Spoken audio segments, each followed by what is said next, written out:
c'est toute la maison d'Israël. Voici, ils disent, nous sommes décherchés. Notre expérience est détruite. Nous sommes perdus. Gloire à Dieu. Amen. Gloire à Dieu. Alléluia. Voyez-vous, cette passage de la Bible que nous venons de lire, elle est très importante pour nous les chrétiens d'aujourd'hui. Parce que quoi? À l'époque des frères, lorsque la parole de Dieu fut adressée son prophète, c'est un moment à l'époque où tout ne marchait pas bon pour la maison d'Israël. Tout ne parlait pas bon pour les enfants d'Israël. Lorsque vous voyez les vies physiques, je vais parler de la nation d'Israël elle-même. Ils étaient dans un état désastre. Ils étaient dans un état vraiment qui ne glorifie pas le nom du Seigneur. Ils sont comme des gens vraiment qui n'ont pas Dieu. Ils sont comme des gens vraiment qui n'ont pas d'alliance avec Dieu. Ils sont comme des gens vraiment qu'on ne peut même pas dire vraiment ils ont connu un Dieu véritable, un Dieu puissance.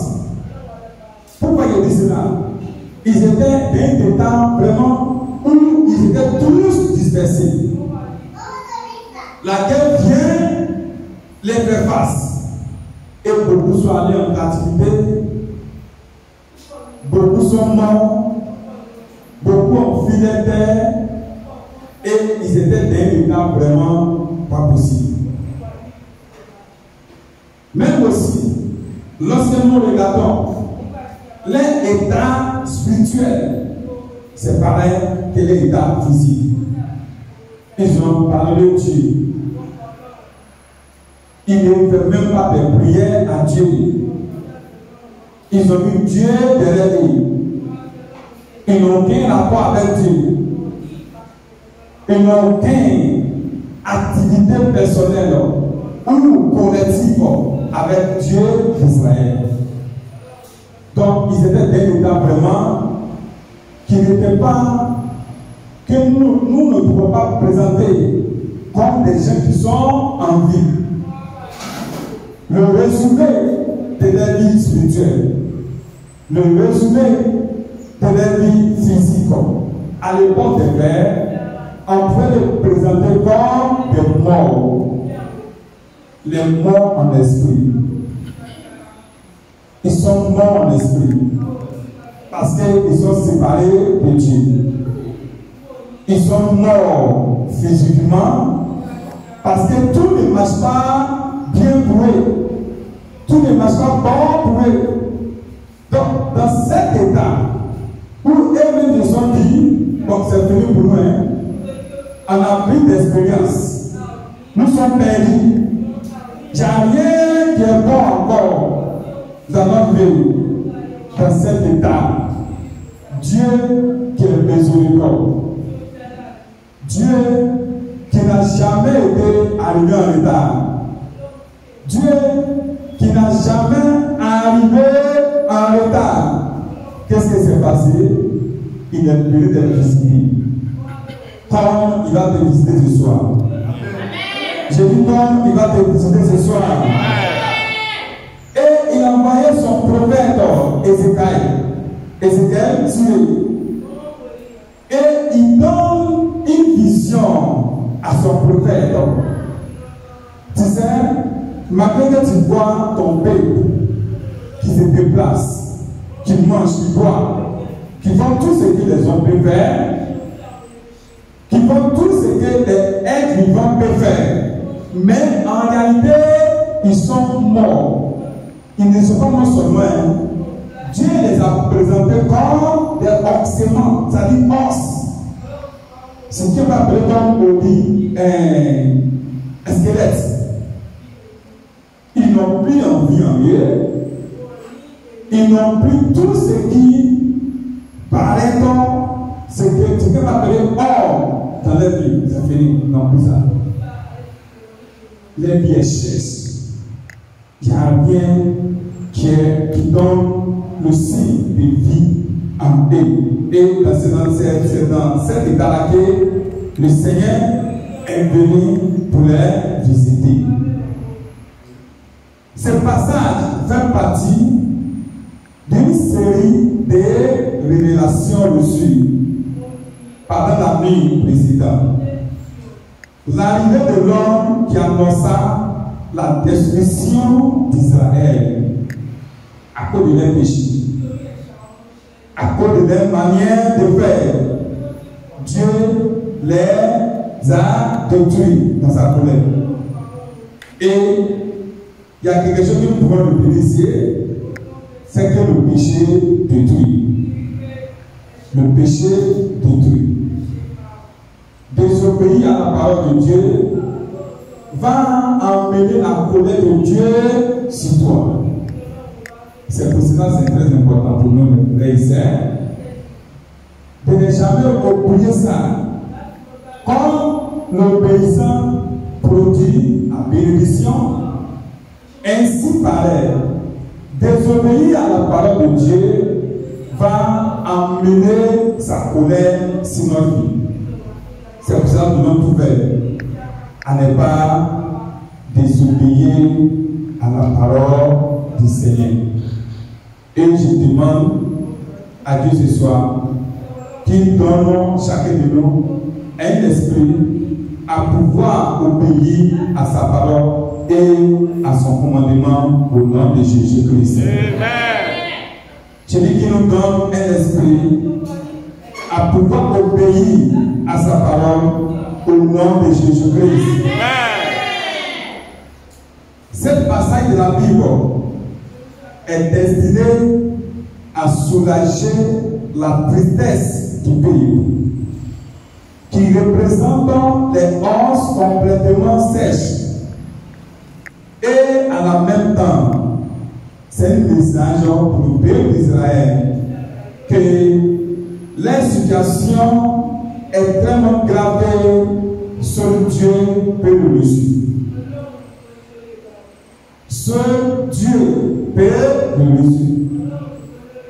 C'est très important aussi pour vous et moi, nous les croyants d'aujourd'hui, de savoir quoi? Que lorsque nous traversons telle situation comme celui que les enfants d'Israël ont traversé, la seule personne qui peut nous donner la solution, c'est Dieu, pas quelqu'un d'autre. C'est Dieu seul, pas quelqu'un d'autre. Parce que vous me voyez vous-même, la situation des enfants d'Israël, même le prophète Ézéchiel, lorsque Dieu l'a demandé, fils de l'homme, mon prophète, est-ce que tu penses que la situation actuelle que les enfants d'Israël traversent, tu penses qu'il y a solution pour eux? Le prophète dit, je ne sais pas, Seigneur. C'est-à-dire, personne d'autre, il voyait la voie de sortie pour les enfants d'Israël, y compris le prophète, il ne voyait pas la voie de sortie pour eux.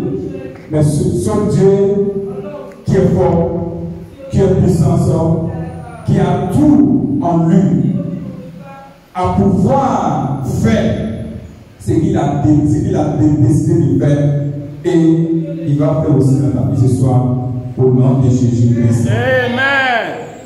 Nous avons lu Ézéchiel chapitre 37, versets 1 à 3. La main de l'Éternel fut sur moi, et l'Éternel me transporta en esprit et me déposa dans le milieu d'une vallée remplie au bâtiment.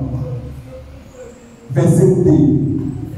Il me fait passer auprès de eux, tout autour, et voici, ils étaient fort nombreux à la surface de la vallée, et ils étaient complètement sèches. Ça, c'est le mot d'Israël. Verset 3. Il me dit, fils de l'homme, ces os pourront-ils revivre? C'est comme si, souvent aussi, tu regardes ce que tu as perdu. La gloire ancienne de ta vie. Les opportunités du passé. Les privilèges du passé. Vous voyez, les exaucements de la prière que Dieu a toujours manifesté en ton faveur du passé. Toutes les activités qui répondaient 100% pour toi auparavant.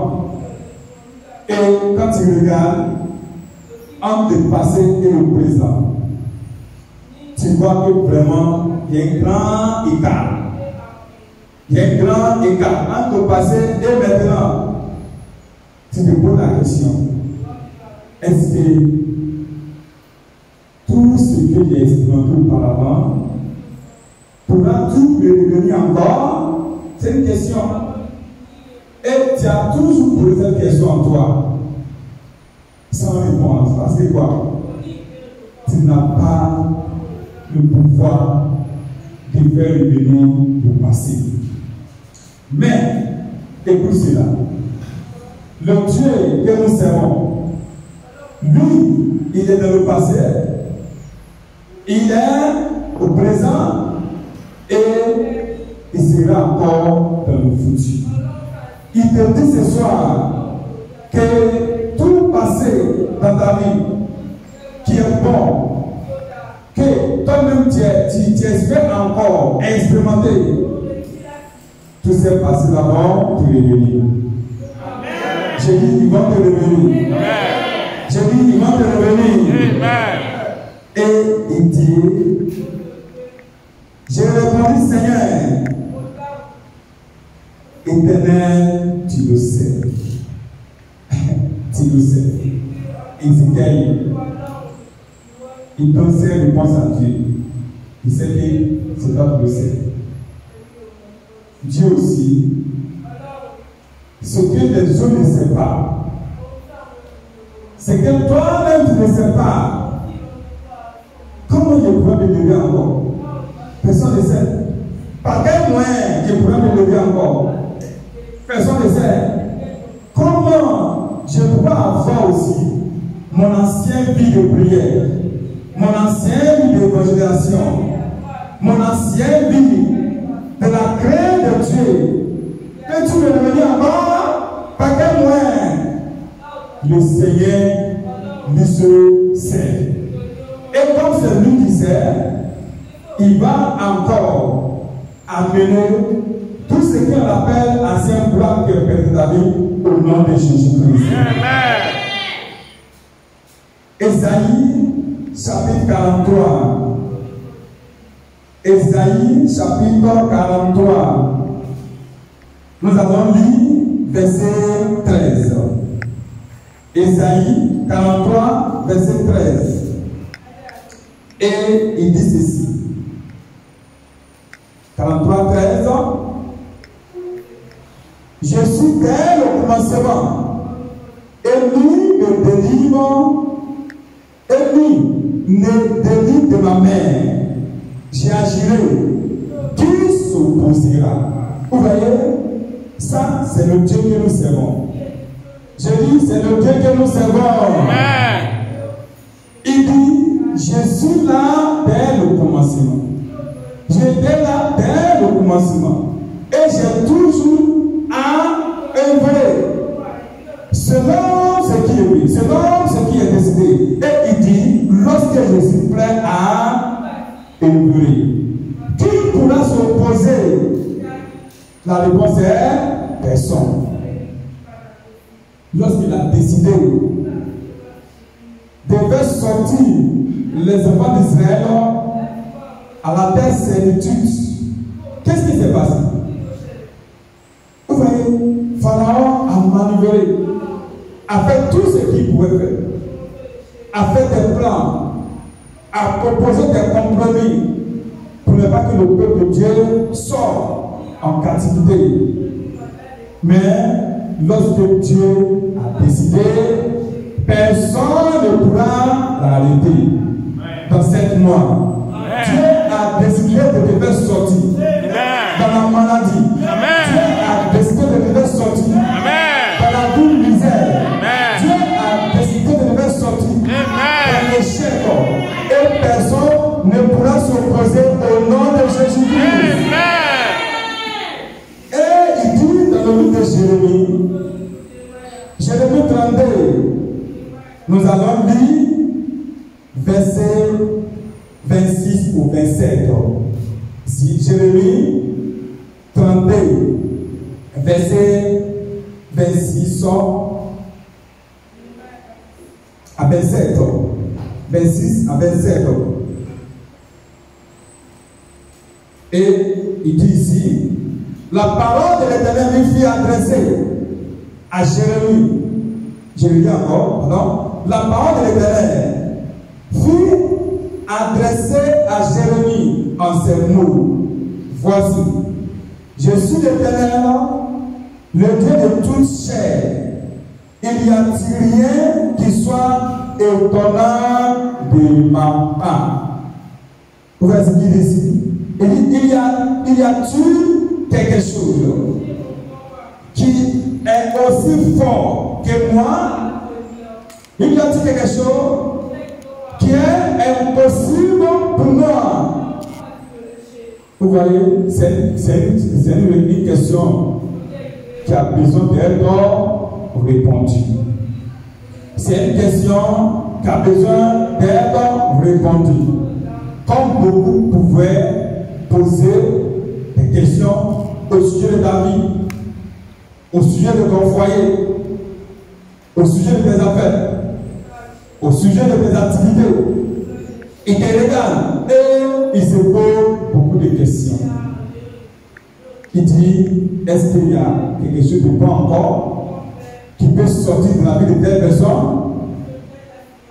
Il dit, je vois que son cas est tellement critique et je ne vois même pas comment il pourra s'en sortir dans cette situation qu'il fait face. Vous voyez, il pose beaucoup de questions, mais vous voyez, chaque question a sa réponse, mais ce n'est pas toi qui dois donner cette réponse-là. Sauf Dieu seul, il peut donner ta réponse. Même quand il a posé cette question à Abraham, il dit à Abraham, il y a-t-il quelque chose qui est aussi fort que je ne pourrais pas faire? Il a fait aussi cette question à Marie. Lorsque l'ange l'a dit, tu enfanteras un fils, malgré que tu es vierge, que tu n'as jamais connu garçon, tu n'as jamais connu homme. Elle m'est étonnée. Elle dit, comment cela pourra-tu arriver? Ce sont des questions auxquelles tu ne pourras pas donner la réponse. Comme ce que Dieu encore pose à Jérémie ici. Mais nous allons voir la réponse de Dieu elle-même. Dans le verset 17, écoutez ce que Dieu donne comme réponse à toute situation critique, amère, angoisse dans ta vie. Verset 17, il dit, ah, Seigneur éternel, voici, tu as fait les cieux et la terre par ta grande puissance et par ton bras étendu. Qu'est-ce que Dieu a fait? Rien n'est étonnant de ta part. Rien n'est étonnant de ta part. Ça veut dire que rien n'est possible. J'ai dit rien n'est possible. À Dieu que nous servons, à Dieu que nous prions, rien n'est possible pour lui. Et tout ce que les gens pensaient que c'est impossible de ta vie, c'est impossible dans ton foyer, c'est impossible dans tes affaires. À partir de ce soir, je vais sortir cette phrase qui vient de l'Éternel pour engloutir tout pouvoir, toute parole négative prononcée contre toi. Et je dis ce soir que dans ta vie, rien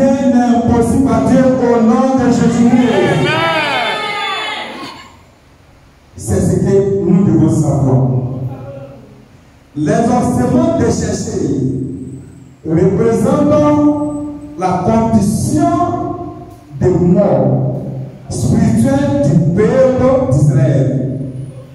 Cette situation peut être l'image aussi de ta famille, où les enfants sont dispersés. Les enfants, il paraît même que souvent tu regardes. Est-ce que celui-ci c'est ma fille? Est-ce que celui-ci c'est mon fils? Pourquoi? Parce qu'ils sont rebelles. Ils n'obéissent pas. Ils font ce qu'ils veulent. Ils rentrent quand ils veulent. Ils sont quand ils veulent. Ils ont un cœur vraiment endurci. Et tu te poses des questions.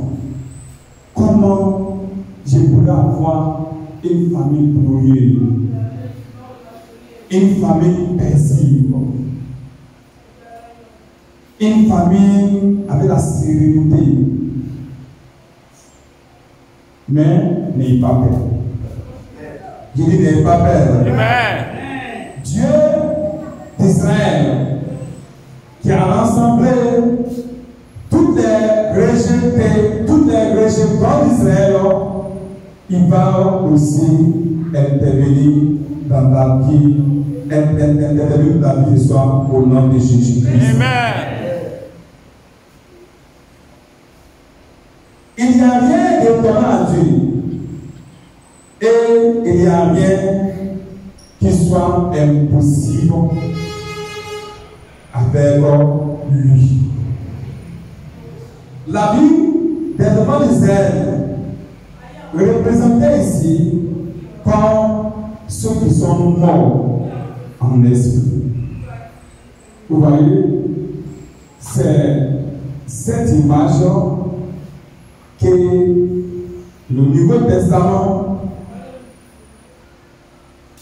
présente tous ceux qui se sont séparés de Dieu.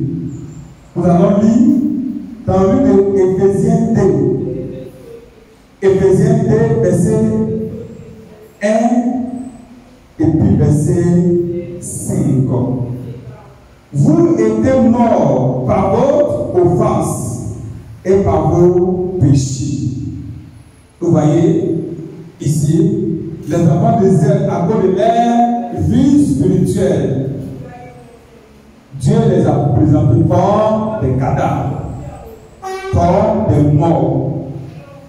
Ce qui signifie, lorsque quelqu'un se détourne de Dieu et qu'il abandonne le Seigneur et qu'il emprunte sa propre voie, sans la connaissance de Dieu, sans les lois ou le commandement du Seigneur, la Bible présente ce dernier comme un mort.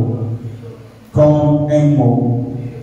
Un mort qui a besoin de la vie de Christ pour qu'il revienne à la vie, pour qu'il revienne à Dieu, pour qu'il revienne dans la communion avec Dieu, pour qu'il revienne dans la communion avec Dieu. Alors, ça, c'est ce que le Seigneur veut que nous faisons. À partir du verset 5 maintenant, verset 5, il dit, nous qui étions morts par nos offenses, nous a rendu la vie avec Christ.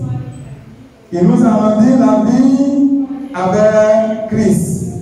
C'est par la grâce que vous êtes donc sauvés. À cause de Christ ce soir, tout ce qui est mort dans ta vie va revenir à la vie au nom de Jésus-Christ. Amen. Je dis, ça va revenir à la vie au nom de Jésus-Christ. Amen. L'image des os sèches et dispersée peut être l'image de ton activité. Où rien ne marche pas, rien ne produit pas bonne chose. Rien ne produit ce que toi-même tu souhaites pour ton activité.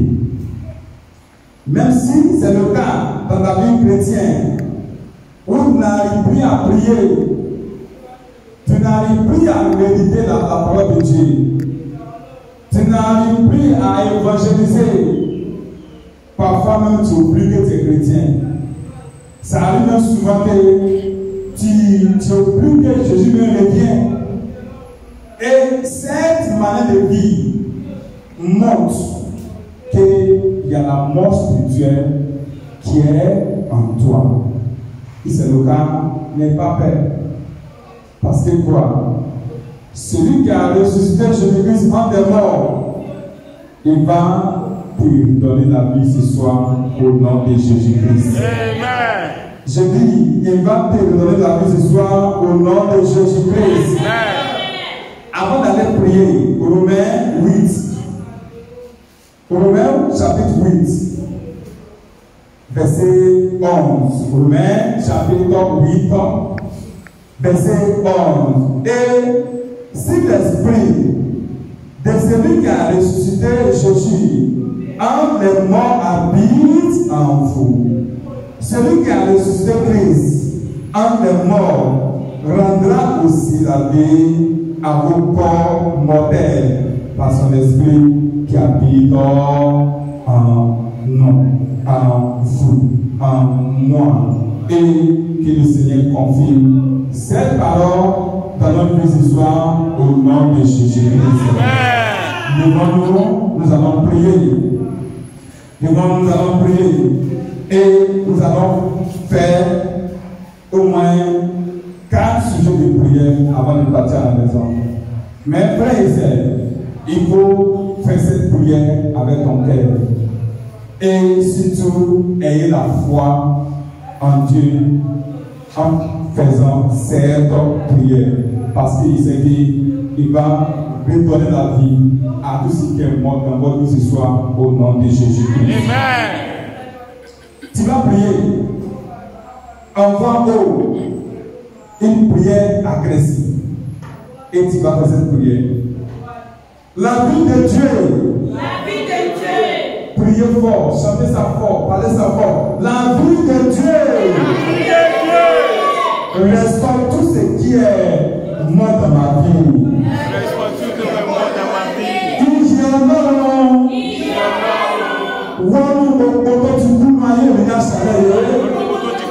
Ensemble, prions le Seigneur. Prie, prie, prie, prie, prie, prie, prie. Il y en a.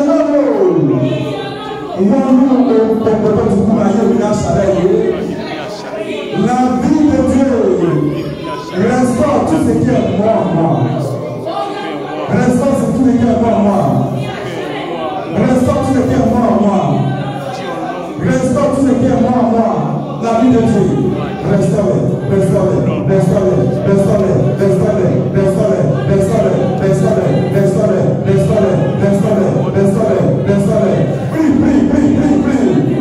La vie de Dieu. Restaure tout ce qui est mort. Dans mon regard, dans mes affaires, dans mes activités. La vie de Dieu. Restaure. Prie.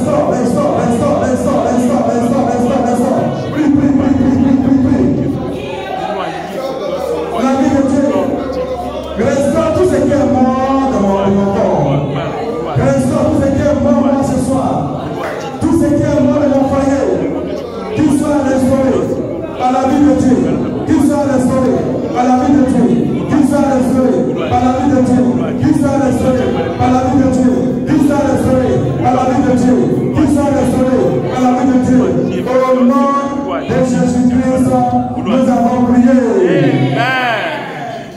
Au nom de Jésus-Christ, nous avons prié. Baba, Alakaraluya,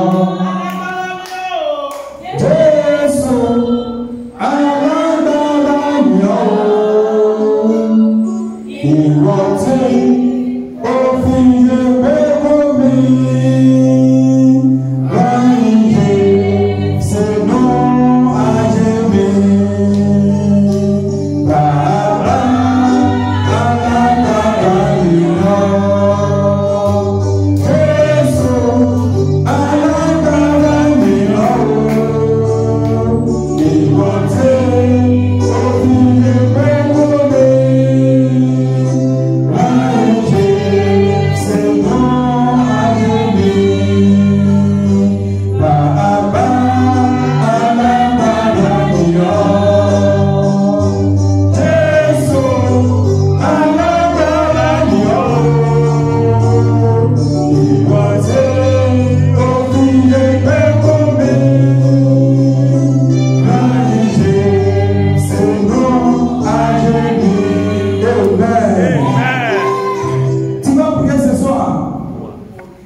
Prie.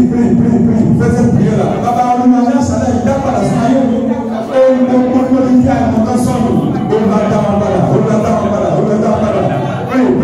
Prie. Seigneur, restaure ce soir dans ma vie. Tout ce que j'ai perdu par ignorance, restaure de ma vie ce soir. Tout ce que j'ai perdu par ignorance, Seigneur Dieu mon roi, restaure.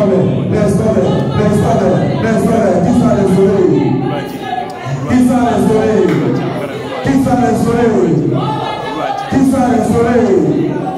Qu'il soit restauré au nom de Jésus-Christ.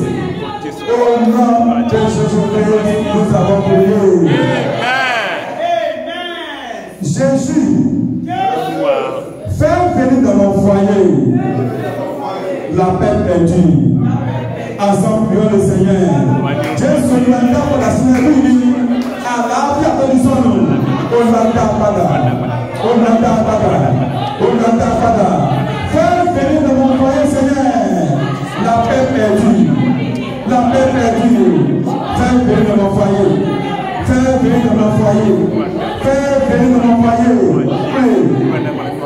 Prie. Au nom de Jésus-Christ, nous avons prié. Au nom de Jésus-Christ, nous avons prié. Tous sont morts dans mes affaires. Le grand fils ce soir. Oui, bon,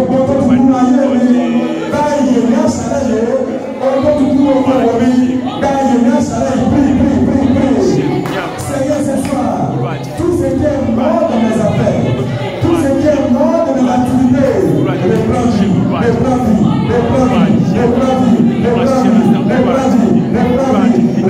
Au nom de Jésus-Christ.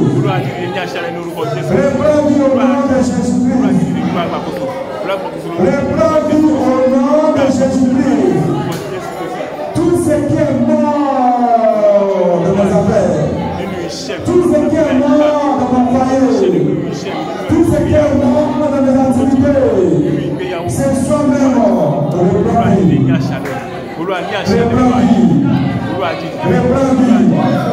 Reprends vie. Au nom de Jésus-Christ, nous avons prié.